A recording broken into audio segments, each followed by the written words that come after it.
Hello everyone. Welcome to part three of this lecture on on signal integrity. So, as we discussed in the previous class, we talked about the concept of the insertion loss as well as the return loss. So now let us look, and we also talked about what is the meaning of matching. How is the reflection coefficient defined as ZL minus Z naught by ZL plus Z naught? And therefore, if the load impedance is not perfectly matched to the characteristic impedance of the link, then you would get some amount of signal reflection. So if you had an incident signal power, some amount of the signal power will be reflected back, and some amount of the power will be transmitted. So now, in order to understand how to do matching, we need to first understand a way to represent the impedance of anything. Could be a lumped element or a transmission line. And so how are we going to do this, right? So imagine now you had some impedance Z. So the impedance Z can be represented as a complex number, which has a real part and the imaginary part, the real part known as a resistance, and the imaginary part known as a reactance. Uh, However, rather than just having this z equals r plus jx, we can also get all the information about z by just studying how signals reflect by z when z is attached to a transmission line with a certain characteristic impedance z naught. So what I'm trying to say is that you can get all the information of an impedance z by just measuring or by just determining what is the total complex reflection coefficient gamma that occurs when that impedance Z is connected to a transmission line of characteristic impedance Z naught. And mathematically, why we can do this is because of the following fact that you see Z is R plus JX, but now imagine you connected a transmission line of impedance Z naught to this impedance Z, then the reflection coefficient is just given by Z minus Z naught by Z plus Z naught, and if we write z now in terms of gamma, we get z equals 1 plus gamma divided by 1 minus gamma times z naught. Z naught obviously is just a complex number.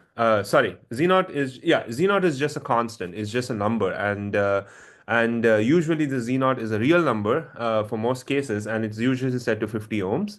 And since Z naught is just a constant or just a number, we find that there's basically a one-to-one mapping in going from gamma to Z.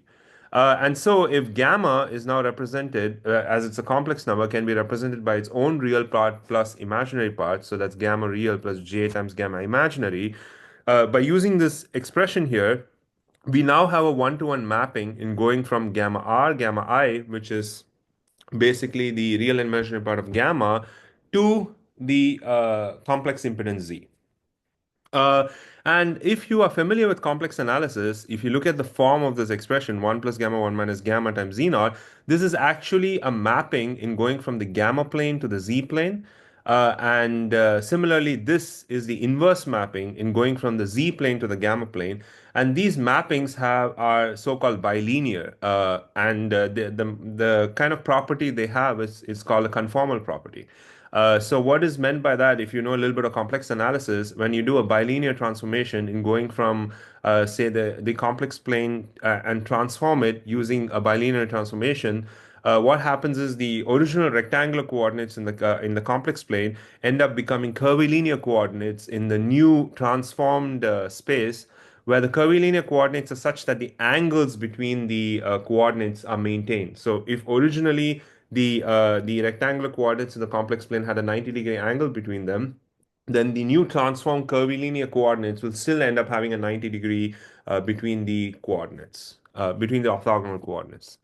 So now because as you know, Rx can be mapped to Z using this formula, and gamma R and gamma I can be mapped to Z using this formula, and therefore we now have a direct one-to-one mapping in going from Rx to gamma R gamma I, and that's what's shown here. And it turns out that this mapping is a one-to-one mapping, and the both the forward mapping as well as the reverse mapping are possible using these bilinear transformations. So let's say now how can we understand? So now that we understand that there is a one-to-one mapping, how do we go from this rectangular complex plane, which is composed of r and x, to this new transformed coordinate plane, which is represented in terms of gamma r and gamma I?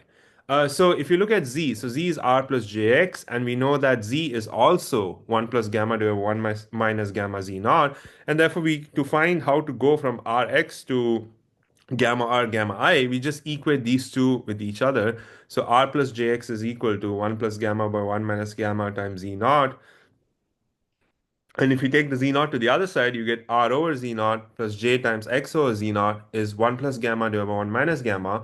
And we can represent, and as we know that z naught is just a constant, we can represent r over z naught as a number small r, and x over z naught as a number small x, which are going to be called as the normalized resistance and reactance of this impedance. So now we have basically on one side we have the normalized resistance and reactance being equated to basically this reflection coefficient. And now, if we expand this reflection coefficient in terms of its real and imaginary parts and further simplify this equation, and I implore you to do the algebra, what you'll find is that you get basically two sets of equations that relate the normalized resistance to the gamma r gamma i's and the normalized reactance to the gamma r and gamma I. And if you look very closely at these expressions here, you see that they're actually equations of a circle. So remember what equations of a circle are. They usually have the form. So imagine a circle which is centered about the center A comma B of radius r. Then such a circle has a general mathematical formula of x minus a whole square plus y minus b whole square equals r square, where r is the radius and the center of the circle is a and b, a comma b. So similarly, you see it has a similar expression. So gamma and gamma are basically the x and y. So this is gamma. This is basically x minus a plus y square equals some r square. So this radius of the circle is going to be 1 divided by 1 plus r. And the shift, the basically this circle is shifted right by an amount r divided by 1 plus r onto the basically the x-axis, which corresponds to the gamma r. And similarly, you have another circle which corresponds to the normalized reactance. So what these two circles are, these basically create a family of circles because for each value of r, you have a unique circle. And similarly, for each value of x, you also have a unique circle. So the set of circles you get for the equation, the first equation here are called resistance circles, and the set of circles you get for the equation on the bottom are called as reactance circles. So you get basically a bunch of two circles. And now let's further kind of understand how these circles actually, how we would basically draw this in the gamma r gamma I plane. So what ends up happening is if you actually end up using this transformation, what happens is so you have the z plane, which is the impedance plane, and we're going to consider normalized impedance plane. So the impedances are normalized to the characteristic impedance z naught. So on the so this is the basically the impedance plane. So you have a bunch of lines which correspond to constant r and varying x. So these red lines here are basically correspond to r equals 0, r equals 1, r equals 2, and so on. We are only going to consider how the right half of the plane transforms because remember, resistance cannot be negative. So the resistance has to be positive. So we're only going to talk about the right half of the complex plane. So you have a bunch of vertical lines which are represented in using red, which correspond to constant resistance lines on the impedance plane. And similarly, the lines which are horizontal, which are the purple lines, correspond to the represent the normalized reactance lines. So these purple lines have constant normalized reactance, but varying resistance, normalized resistance. So now, if we do this conformal mapping by basically seeing how, so we just substitute the value of r and into this equation and see how that constant r line, for example, transforms to a circle on the gamma r gamma I plane.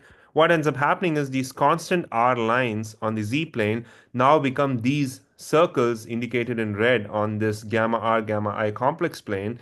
And similarly, the purple horizontal lines, which correspond to the constant normalized reactance on the impedance plane, now get transformed to the circles on the top and bottom on this gamma plane or the gamma r gamma I complex plane.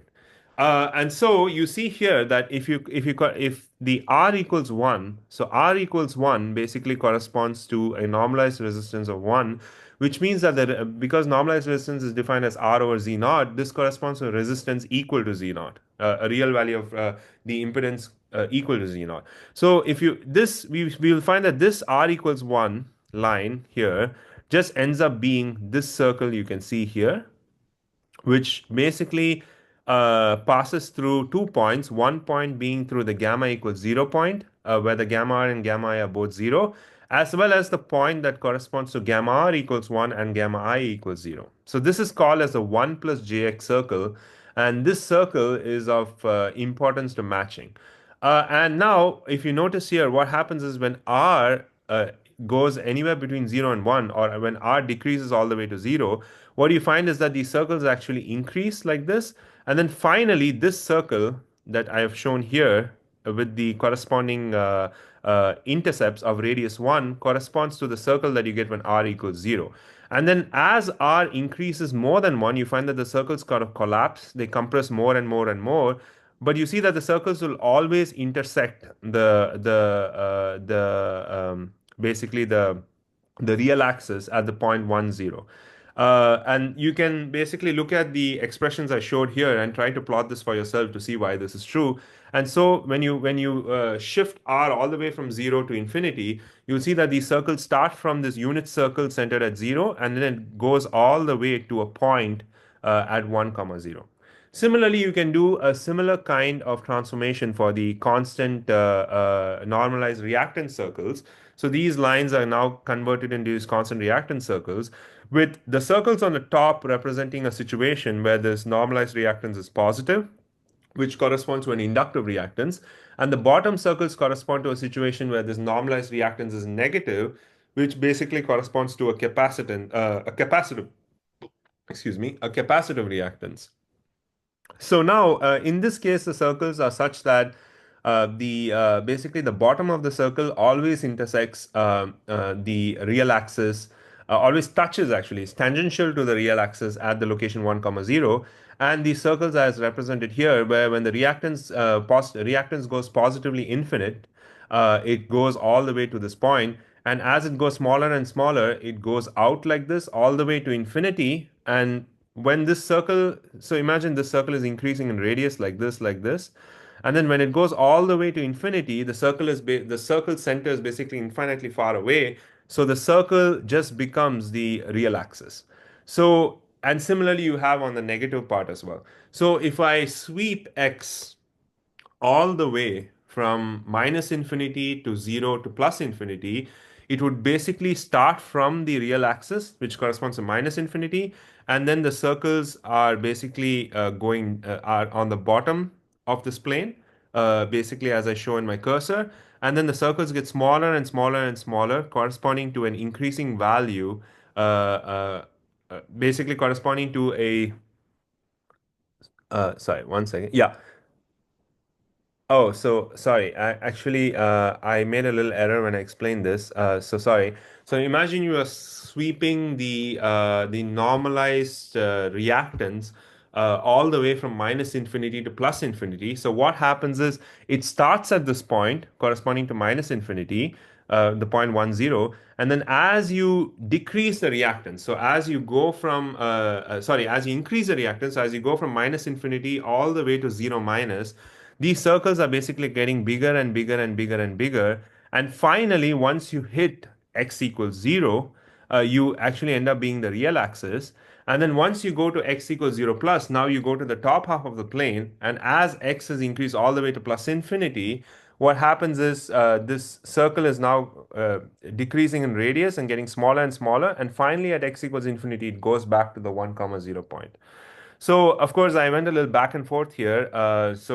You can actually look at these equations for the resistance and reactance circles, and you can try to visualize yourself how the circles would actually look and how the circles basically vary when you sweep, for example, the normalized resistance from 0 to infinity and the normalized reactance from minus infinity to plus infinity. And if you notice here, this transformation is conformal because if you notice in the original impedance plane, the resistance lines and the reactance, the constant resistance lines and the reactance lines intersect at 90 degrees. And it turns out that once they're transformed to this gamma r gamma I complex plane, they still have this 90-degree intersection between the basically the constant reactance circles and the constant resistance circles. So that is what is meant by the fact that they are conformal. And if you look at a one more important fact is if you look at the Smith chart often found in say online or used in practice, they only plot the reactant circles are only plotted within this unit circle because only those values within this unit circle are actually realistic. Because remember, if you go outside this unit circle, it basically would correspond to a resistance as negative. So because resistance has to be greater than zero and has to be a number between zero and infinite, it has to lie within this unit circle. So only the reactance circles that are within this the basically the locus of the reactance circles that are within this unit circle actually matter for us. So therefore, typically when you look when you go online or when you're using the Smith chart in practice, only the reactance circles and resistance circles within the unit circle are actually represented. So now, to kind of sort of summarize this, we know that the normalized resistance and the normalized reactance can be mapped using a one-to-one map to the complex plane with a real part of with basically a real part of the reflection coefficient and the imaginary part of reflection coefficient.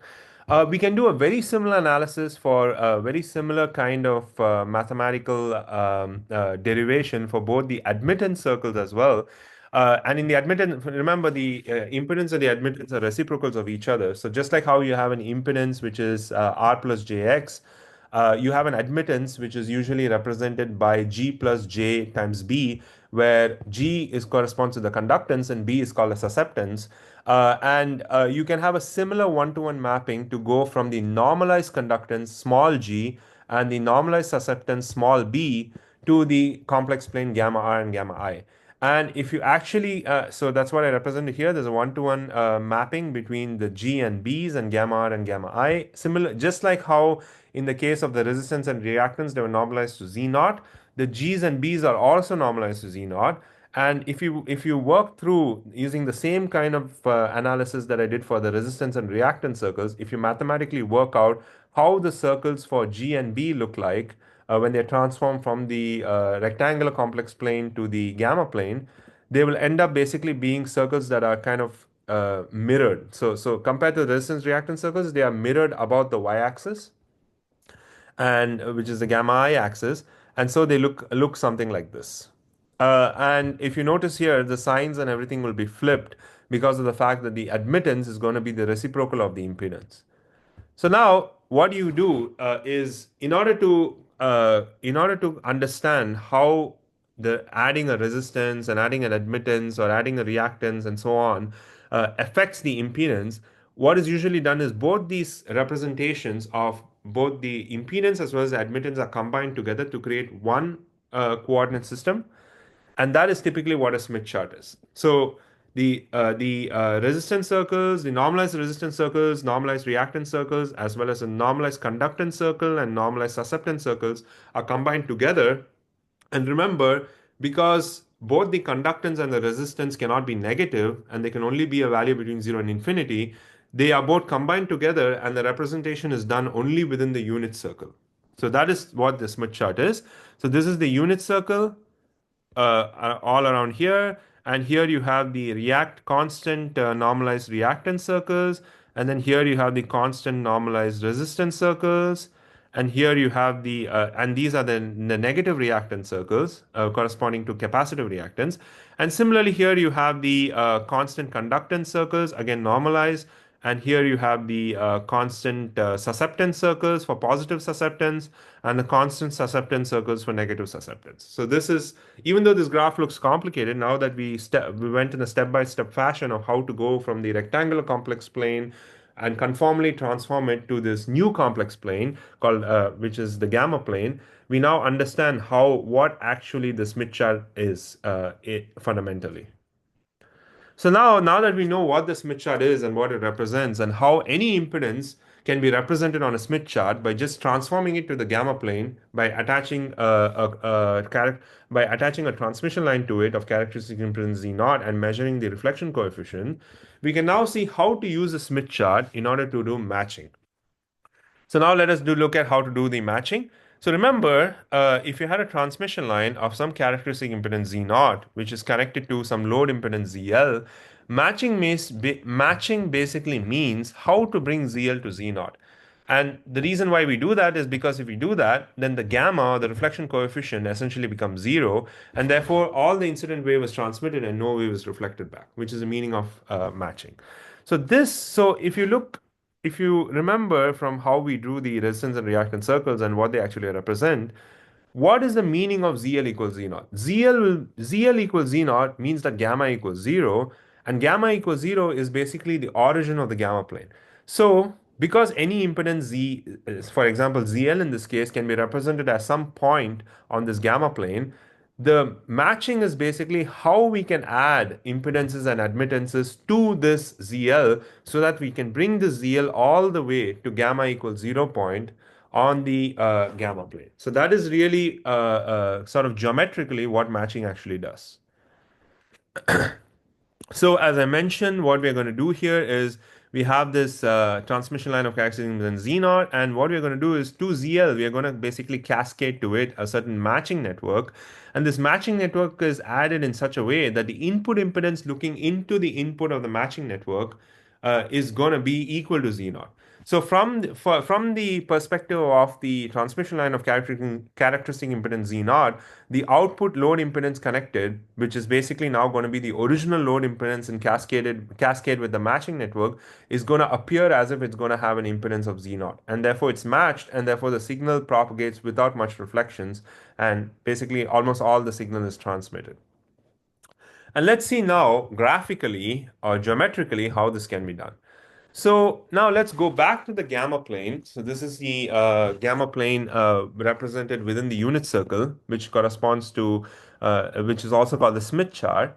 And now look at this circle, which is called the 1 plus jx circle. And this 1 plus jx circle basically is a circle corresponding to constant a normalized resistance of 1. That means this circle, if there's any impedance on this circle, it has a real part of the impedance R as Z naught. Uh, and so now what we are going to do is no matter where the impedance is, depending on whether it's inside this region of the circle or outside the region of the circle, we need to add an impedance in front of it so that it is brought all the way to this 1 plus jx circle.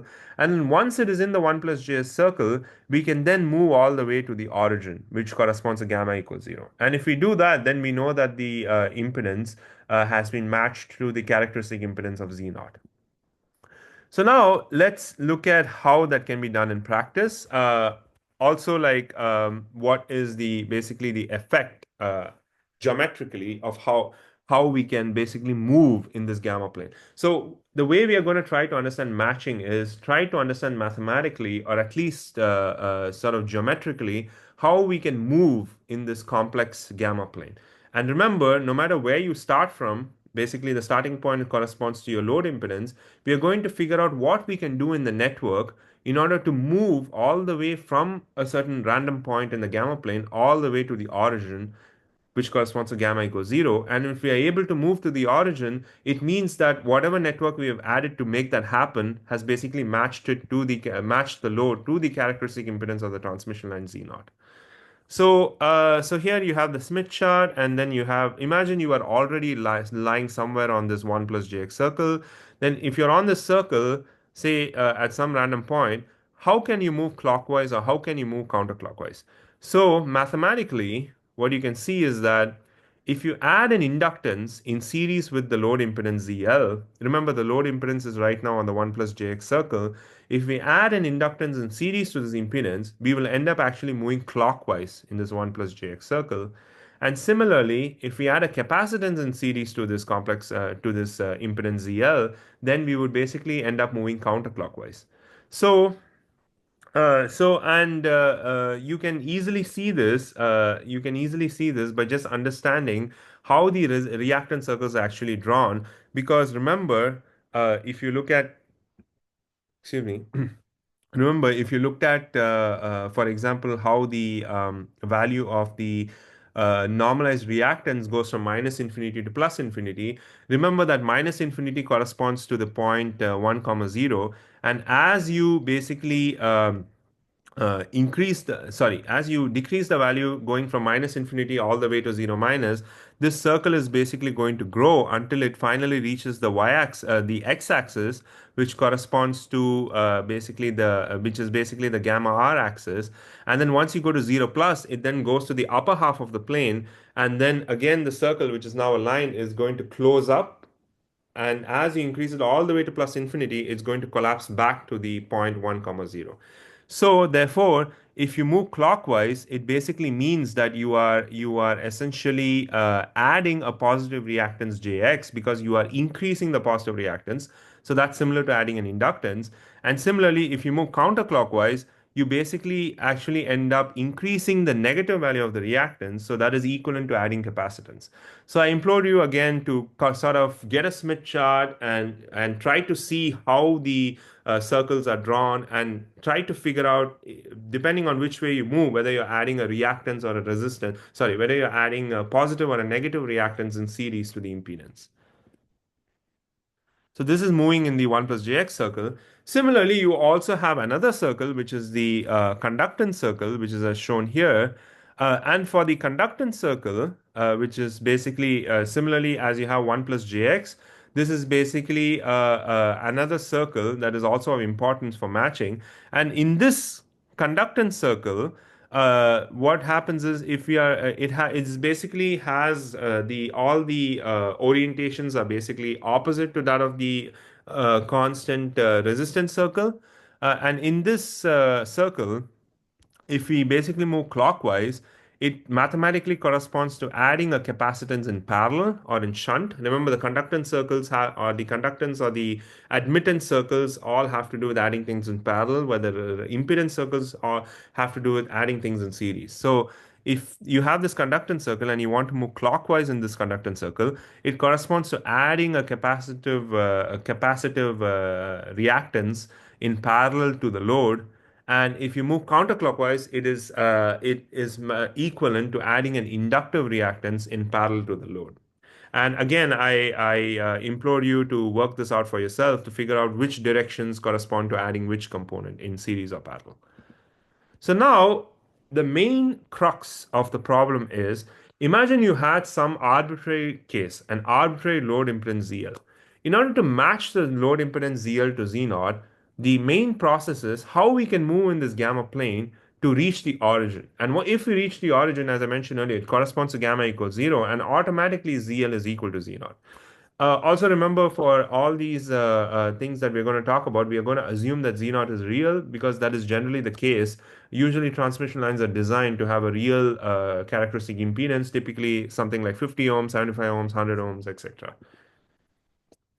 So now, the way we are going, so we have now have this ZL, and we need to bring it to the origin. So how are we going to do this? So right now we are going to see how to do this by adding basically series elements.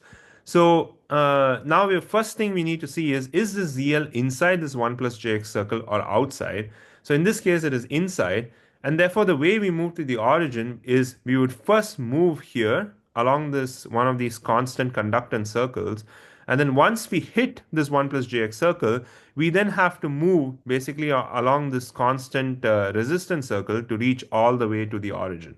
And each time we move either in the constant conductance circle or the constant resistance circles, we are actually adding some reactance, could be capacitor or inductor, depending on which direction we move, in this case in parallel, and then in this case in series. And by basically using a Smith chart and seeing how much you move, that would correspond to how much reactance, the actual value of the inductance or capacitance you're adding in parallel or series. And using the Smith chart, therefore, you can design what matching network you can add in front of the load, so that the input impedance looking into the matching network is matched exactly to Z naught, which is the characteristic impedance of the transmission line.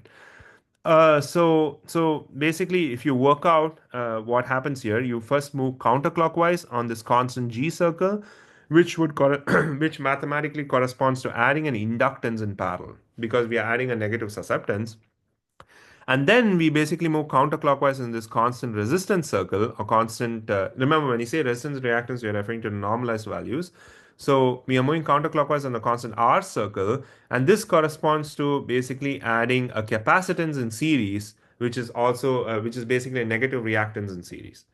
So so if you actually do this process, then this is what the network would look like. We are adding some inductance in parallel and then some capacitance in series in order to move this ZL all the way to the origin, so that now looking into this side, so looking into the matching network, the impedance that is going to be seen is going to be Z naught. So let's now try a second case. Imagine ZL is outside. So I would request you to pause the video right now and try to think for yourself how to move to the origin and what the moving to the origin actually means. What are the elements and in what order, as well as in series or parallel, we are going to add to bring ZL to the origin.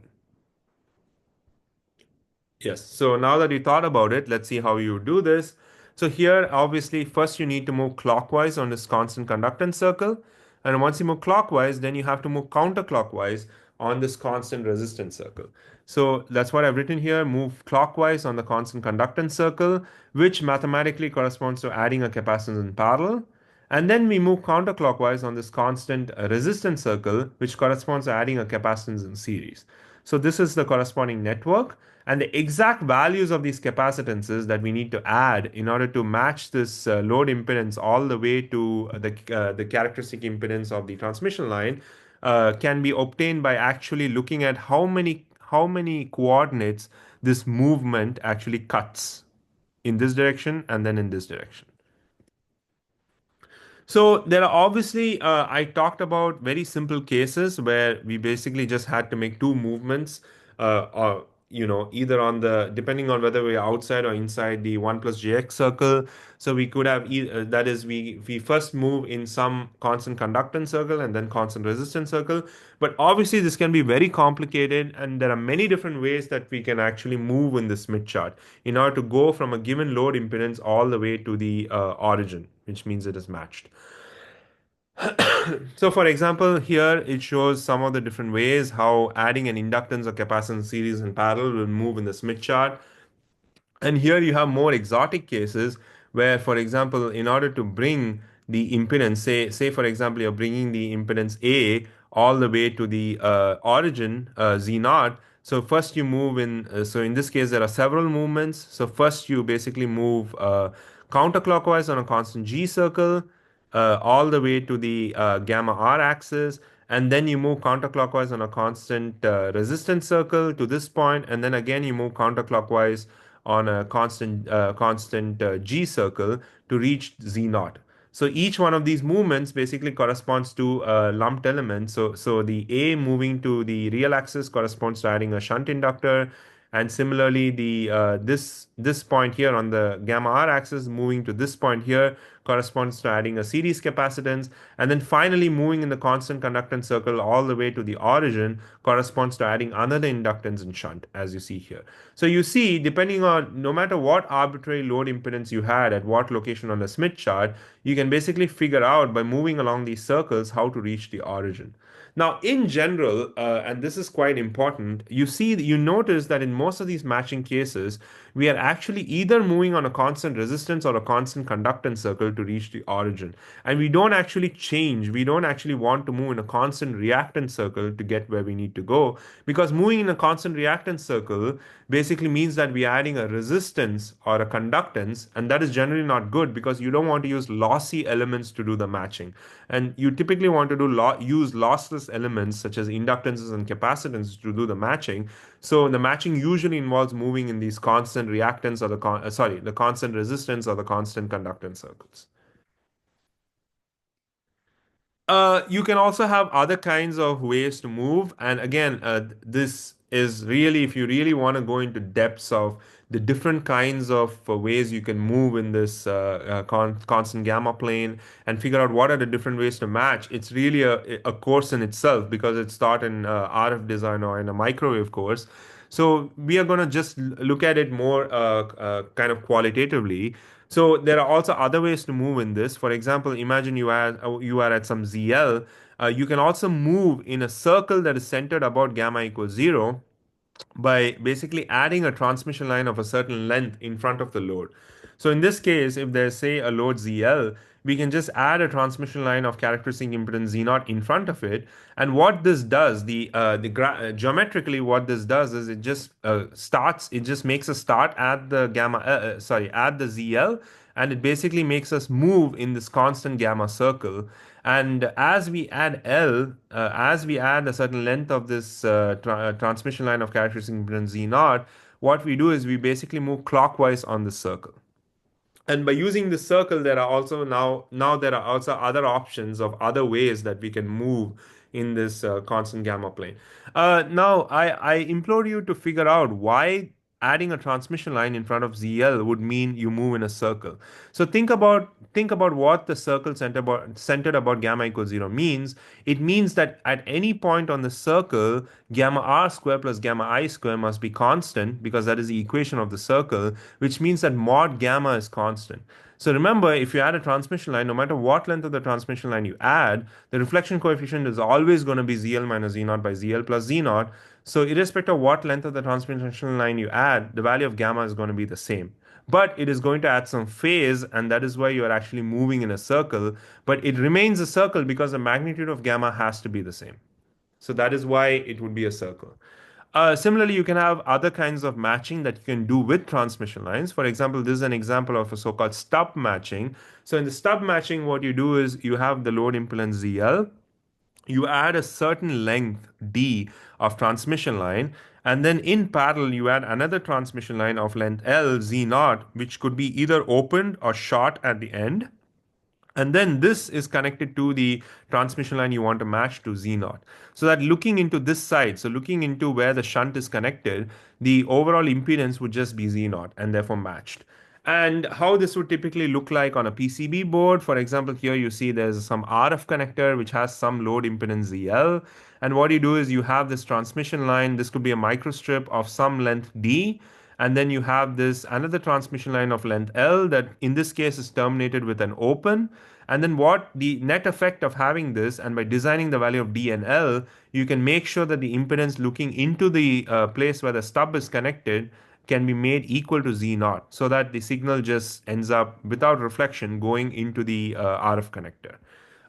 And so how this works is, imagine now you had some arbitrary ZL which corresponds to the load impedance of the RF connector. So first you would move along by adding this length D of the transmission line in front of it. You would basically, as I described here, you would move clockwise on the circle, on this constant gamma circle.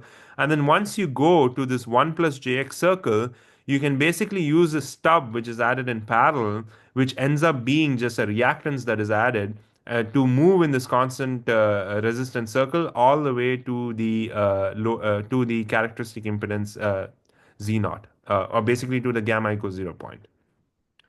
So this stub, as it's called, of length L, which is a transmission line of length L that is open, and which is added in parallel, just ends up being some reactance that is added. So it basically moves you from this location on the 1 plus JX circle all the way to the origin. And again, this is out of the scope of this class because you need to really go through a microwave class to basically to understand various different ways of doing this kind of matching. But I think the main principle to understand here is that no matter what exotic way you can think of, geometrically, all it involves is, given a load impedance ZL, which is some point on this constant gamma plane, you're trying to think what are the different ways that you can add elements in cascade, which could be either lumped elements or transmission line elements, so that you can move in this complex plane without adding a lossy element like a resistance and conductance all the way to the origin, which corresponds to gamma equals 0. And if you move the ZL point all the way to the origin, or gamma equals 0 on the gamma plane, it means that ZL is exactly matched to Z naught, and therefore you have achieved the matching condition. So now let us look at another important concept, which is the concept of transition between waveguides and how they cause reflections and how you can mitigate these reflections. So sometimes, in many practical cases in a microstrip, so for example, the microstrip, as you know, is just a signal line on top, and there's some dielectric with some dielectric constant epsilon r with a ground plane. So sometimes it is needed for this line to bend because say you're going this way, but you want to go right to a say a die or a chip there, and therefore you want to turn right. So one way to turn would just to be to make this 90-degree turn. But what happens is when you do this 90-degree turn, depending on the dimensions of this turn. So here you see I've shown here this is the dimension of the turn. If this dimension of the turn ends up being much smaller than the wavelength of the shortest wavelength of the signal that you send through this link, then this turn starts affecting how the wave propagates, and therefore it starts behaving like this basically this parasitic that is added between these two transmission lines of characteristic impedance Z naught. So even though this line was originally at Z naught, the addition of this bend basically ends up adding these parasitic reactances and admittances, sorry, the characteristic impedances and admittances to in cascade to this transmission line Z naught, so that now looking into the original transmission line, it is no longer matched to Z naught, and so you would get reflections. And you can look at this reference. It talks about if you have this bend, then depending on wavelength, how you would basically calculate the value of these parasitic inductances and capacitances, which really depends on basically these parameters W and H, which are the geometric parameters of the microstrip. So, example, W is the width of the microstrip, H is actually the thickness of the substrate, and so on. So now consider another situation now where how are we going to kind of mitigate the effect of this bend, right? So one way we can think of mitigating the effect of the bend is using something called mitering. And mitering basically comes from the same concept of a periscope. So imagine you had a periscope where you wanted to kind of look horizontally, like in a submarine, like you want to look horizontally, but you're looking from below. So the light actually has to go up and then has to basically bend at 90 degrees to reach horizontal. And usually, how would you do this? If you had a bend that was exactly 90-degree, obviously you cannot see the horizontal, the thing in front of you. But if you put a mirror exactly at 45-degree, what is going to happen? The light is going to go up. It's going to reflect at 90-degree at this 45-degree reflector, and therefore you can end up seeing what is in front of you, right? And that is a periscope effect. So this periscoping effect is exactly how we are going to incorporate this periscoping effect into our transmission line and design a so-called mitering of the bend. And this mitering of the bend basically ends up reducing the reflections so that most of the signal is now transmitted. And so how does the mitering actually look like? So again, we are considering a microstrip, and therefore there's some signal line which is sitting on this dielectric with the ground plane. And so now you have this 90-degree bend. There is this transmission line of impedance Z naught, and here also there's a Z naught. And here you have this 90-degree bend that is now mitered, which means it is cut here at 45-degree angle. And the mitering percentage is defined as this value X over this D. So X over D represented as a percentage is basically the mitering percentage.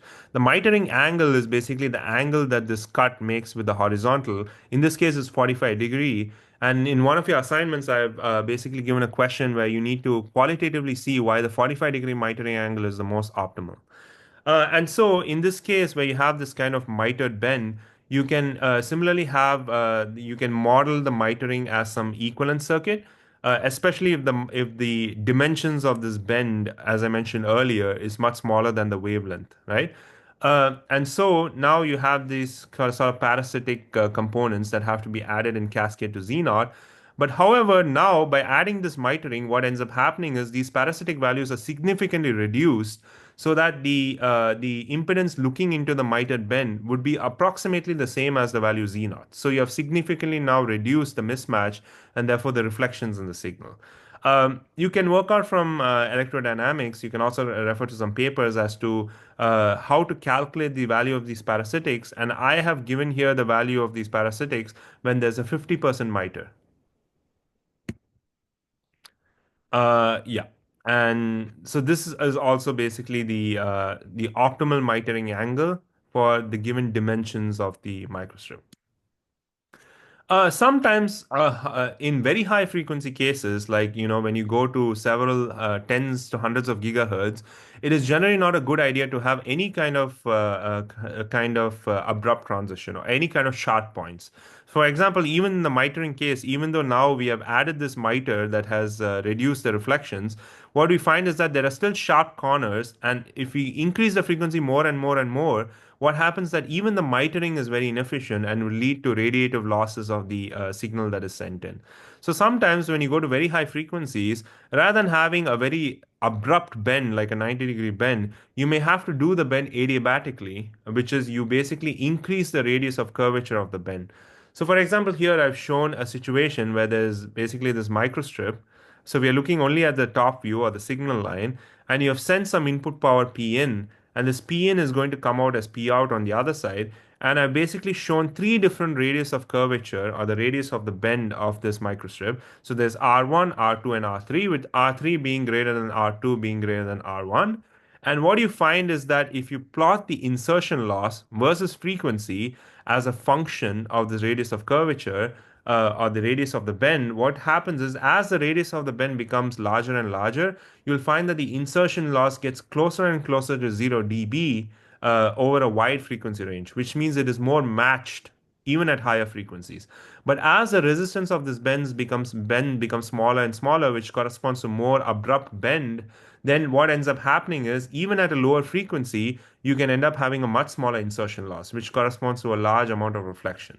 So what this means is that by doing this bend so-called adiabatically, we can significantly increase or improve the performance of the or the we can significantly improve the matching even up to very high frequencies lying in the tens or hundreds of gigahertz.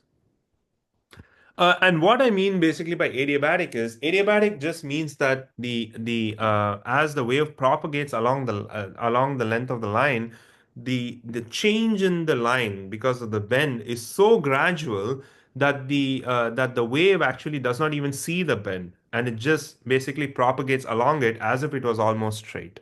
And that only happens when basically locally the curvature is very small compared to the change is very small compared to the wavelength, so that it basically ends up just assuming, or the wave just ends up seeing the waveguide as if it was straight, right? Which is called as an adiabatic bend. So here I've shown you the field plots that the electromagnetic field plots, particularly the electric field plot for the various kinds of bends, which was discussed in the previous slides. So here you see what happens when there's a direct 90-degree bend. You see that the incident wave just goes, but you see most of it just ends up reflecting back, and only a very small amount of it, represented by a much more lighter color, is actually going in this horizontal direction. However, if I now add a miter, as can be seen here, the miter basically behaves as a 45-degree reflector, and the incident wave just ends up reflecting at a 45-degree angle and then going horizontally, creating what is called as a periscoping effect. And therefore, mitering of the bend significantly reduces the reflections and improves the insertion loss. Sometimes also you can have this situation as shown here where you can have a continuous bend. So rather than having a sharp 90-degree bend or a mitered bend, you can have this kind of a very continuous 90-degree bend. But in this case also, if the frequencies are high enough, what happens is the signal as it propagates, it can actually end up leaving the waveguide or leaving the transmission line and actually radiating out like this. And so only a small percentage of the signal continues to be guided along this transmission line. On the right side here, I basically have shown you an adiabatic taper that I have designed previously. And in this adiabatic taper, what happens is the transmission line is basically bending so gradually with such a large radius of curvature that for the incoming signal, the change in the direction of the link is happening so gradually compared to its wavelength that it basically assumes that the waveguide is almost just straight, and therefore in this case you get the best insertion loss, you get minimal reflections. And this is typically a good solution when you go to very high frequencies in the tens or hundreds of gigahertz. So now let's also talk about other kinds of transitions that you can see in a typical transmission line or in a typical PCB. So here consider an abrupt change in the transmission line. So for example, you have the transmitter here, the receiver here, and here say you have one transmission line with characteristic impedance Z01, which is connected to another transmission line with a characteristic impedance Z02, which is actually bigger than the first one. So, for example, the microstrip case, so we're always considering the microstrip case that has this kind of cross section. Imagine that here you first have one width of microstrip that is suddenly increasing to the width W2, which is wider than W1. Then, if you try to understand how what actually happens is this sudden change in the width of the microstrip basically behaves as a discontinuity, and this discontinuity can actually end up creating reflections back and therefore reducing the increasing the insertion loss. So basically increasing the reflections is what I mean. So for example, how does that actually work intuitively? So you can understand. So imagine this is the transmission line with characteristic impedance Z01 connected to the microstrip of the width W2. And so let's say there are basically incident waves coming here, which corresponds to the signal that's propagating. And as this incident signal comes, which is a bunch of waves, as it reaches this sudden transition, basically the sudden change in the width, the signal is going to start spreading out because of diffraction. And the spread out signal wavefronts is basically going to go radially out. And the moment it touches the basically the boundary of the microstrip with W2, it's going to create this kind of a reflection profile, and therefore some amount of the signal is basically going to start reflecting in a direction which is the same as the original waveguide. So some portion of the signal is now going to reflect back like this into the original waveguide. So this sudden signal transition, this sudden transition in the microstrip is going to create a lot of reflections. So how do you mitigate this? The way to mitigate this is again, especially this is useful for high frequency designs, is to create what is called as an adiabatic taper. So in this case, rather than having a sudden change in the width W1 to W2, you do this change in the width gradually by some kind of a curve. This curve can be either a linear curve, like a linear transition, or it can be a nonlinear curve. It doesn't really matter. But the main idea is that the curve is done in such a way that the rate of change of the width with respect to the distance is going to be very, very small in compared to the wavelength of the signal that you send. And when you do that, the signal hardly sees the change in the width. And so the signal basically adiabatically transforms from the original width to the final width. So how that would look like to understand how that works. So look at this situation. So imagine that this taper length is over around 10 lambdas, which is a good kind of design for doing an adiabatic taper. What happens is, as in the previous case, as the wavefronts come to this discontinuity, what happens is the wavefronts are going to spread. But here, because you see that the change in the width is so gradual, the wavefronts are not going to spread by that much. And you see that as the waveguide gets wider and wider gradually, you see that these wavefronts never actually go and hit the boundary of the wavefront incident to it, and so almost no wave is actually reflected back, and you end up having these waves propagating through this transition with almost negligible reflection. So one way to kind of picture this with an analogy is imagine you were designing a fluid system, and then you had one pipe of a particular diameter and another pipe of a different diameter. If you just butt couple them, then what happens is when the flow goes from one to the other, there's going to be a sudden pressure change, and the sudden pressure change is going to cause backflow of the fluid. But rather, if you made the pipe go increase gradually in width from one to the other, you actually end up minimizing this pressure drop, and so you can have a much more smoother fluid flow. So it's kind of very analogous to that. And also, this is something I didn't want to discuss in class because it's quite complicated. And it's really out of the scope of this class, which is the concept of Q circles. So let me try to explain that very briefly.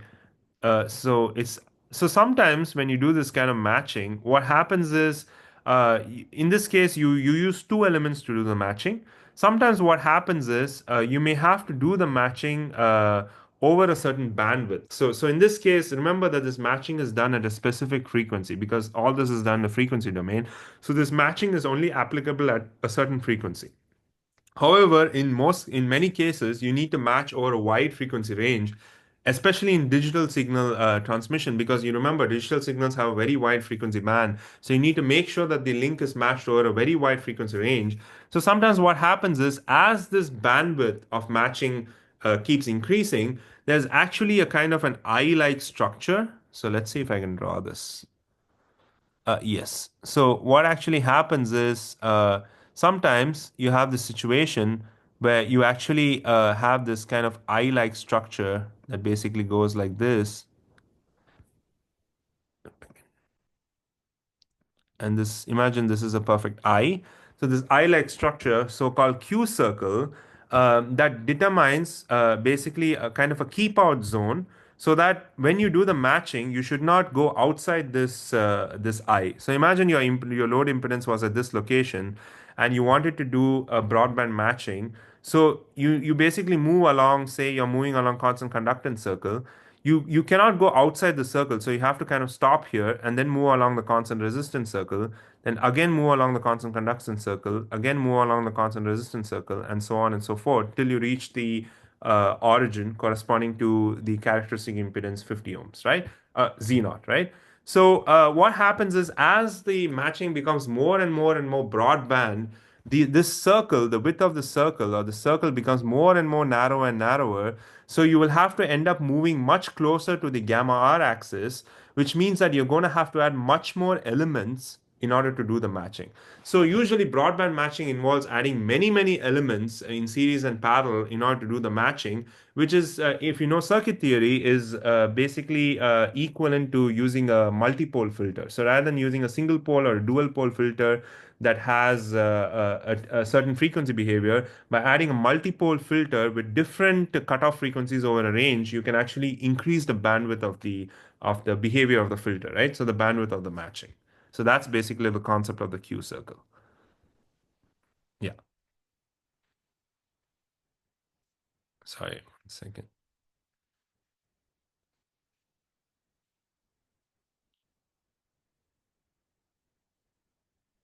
All right.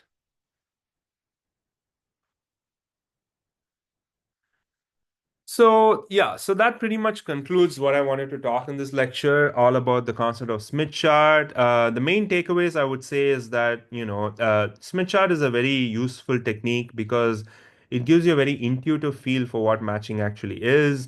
This concept of geometrically understanding how to do matching can sometimes be very powerful, and it's often a technique that is even used in software like ADS. So that's why I thought, even though this is a more kind of microwave and RF concept, I thought that this concept is something that is actually worth knowing because it can actually improve your intuition for how to design things like high-speed PCBs. So if you want to, if this was too math intensive and you want to get a more kind of like a designer feel for how to do this in practice, I would basically implore you to check out this reference, which is actually a high-speed PCB design guide from Sierra Circuits that actually goes over the whole concept of signal and power integrity, but it's meant for a more kind of broader audience. So it's less math intensive and more practical in its approach of pedagogy. So, all right, thanks a lot. Thank you for your attention.